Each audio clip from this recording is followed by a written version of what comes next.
ప్రారంభమై 10 లెవెల్ పూర్తి చేసుకొని మళ్ళీ మధ్యాహ్నం అంతా కూడా మనం సోషల్ మీడియా కానీ మిగతా మీడియాలో ప్లాన్ చేసుకుని సాయంత్రం మళ్ళీ మనం డోర్ క్యాంపెయినింగ్ పోవాలి. కాబట్టి చక్కగా ప్లాన్ చేసుకోవాలి. ఇప్పటికే సోషల్ మీడియాలో కూడా చక్కగా వారు ఇన్వాల్వ్ అవుతున్నారు, ఎంపీ గారు ఇన్వాల్వ్ అవుతున్నారు, అన్ని నియోజకవర్గాల్లో సమాచారం సేకరించుకొని వారు ముందుకు వెళ్తున్నారు. కాబట్టి మళ్ళీ మన నియోజకవర్గ వారిగా మన అధ్యక్షుల వారు వారి యొక్క దిశానిర్దేశం చేస్తారు, వారు మనకు అడ్వైజ్ చేస్తారు. వారి అనుభవం తీసుకొని మరి చక్కగా ప్లానింగ్ ప్రకారం మంచి టైం ఉంది మనకి.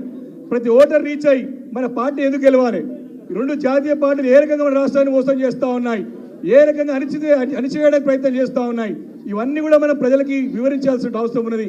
సంపూర్ణమైన విశ్వాసం, నమ్మకం కేసీఆర్ గారికి ప్రజలకు మన పైన ఉన్నది. కాబట్టి దాన్ని నిలబెట్టుకునే ప్రయత్నం చేయాలి.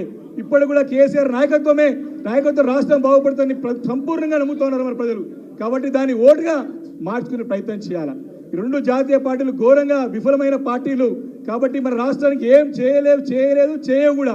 కాబట్టి వివరించి బీఆర్ఎస్ పార్టీ మన ఎంపీ అభ్యర్థి పార్లమెంట్లో ఉంటే మన గురించి గొంతుకునే మాట్లాడతాడు, మనకు రావాల్సిన హక్కుల గురించి పోరాడతాడని చెప్పి అభ్యర్థి కూడా మంచి అభ్యర్థి కాబట్టి మనతో మమేకమై కలిసిమెలిసి ఉండే అభ్యర్థి కాబట్టి మనకు అది కూడా అడ్వాంటేజ్ అవుతుంది. కాబట్టి చక్కగా పనిచేసుకుంటూ ముందు పోవాలని చెప్పి కోరుకుంటూ మరి ఇప్పుడు కృష్ణారావు గారికి ఆరోగ్యం బాగాలేకుండా 1 నిమిషం మాట్లాడాల్సిందిగా కోరుతా ఉన్నాం.